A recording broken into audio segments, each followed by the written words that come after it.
بسم اللہ والسلام علی رسول اللہ۔ اچھا، ایک سوال ہمارے دارالفتہ میں بہت زیادہ آ رہا ہے کہ کیا جن کے گھر میں فوتگی ہو جائے وہ کھانا پکا سکتے ہیں یا نہیں؟ تو بالکل کھانا پکا سکتے ہیں، لیکن یاد رکھیں ہمارا جو دین اسلام ہے یہ ہمیں ہمدردی کرنا سکھاتا ہے، رحم دلی کرنا سکھاتا ہے،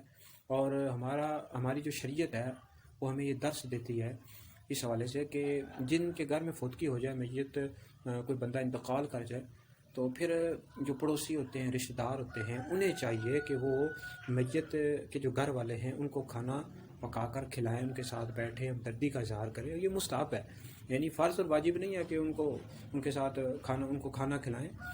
کھانا پکا کر کھلائیں، مستحب ہے، یعنی کریں گے تو ثواب ہے، اجر ملے گا۔ نبی پاک علیہ الصلوۃ والسلام کی ایک حدیث مبارکہ کا مفہوم ترمذی موجود ہے کہ حضرت سیدنا جعفر طیار رضی اللہ تعالیٰ عنہ کی جب شہادت ہوئی تو حضور علیہ الصلوۃ والسلام نے لوگوں کو حکم دیا کہ ان کے گھر والوں کو کھانا کھلائیں، کھانا پکا کر کھلائیں، تو یہ ترمذی میں موجود ہے۔ تو بہرحال یہ مستحب ہے، کرنا چاہیے، لیکن اگر وہ نہیں کھلاتے تو شرعاً گناہ گار نہیں ہے پڑوسی یا رشتہ دار، بہرحال میت والے کھانا کھلا سکتے ہیں۔ اور دوسری بات یہ ہے کہ یہ جو پڑوسی ہیں، رشتہ دار ہیں، یہ میت کے جو گھر والے ہیں انہی کو صرف کھانا کھلائیں، یہ نہیں ہے پوری برادری کو کریں، پوری برادری کے لیے نہیں ہے۔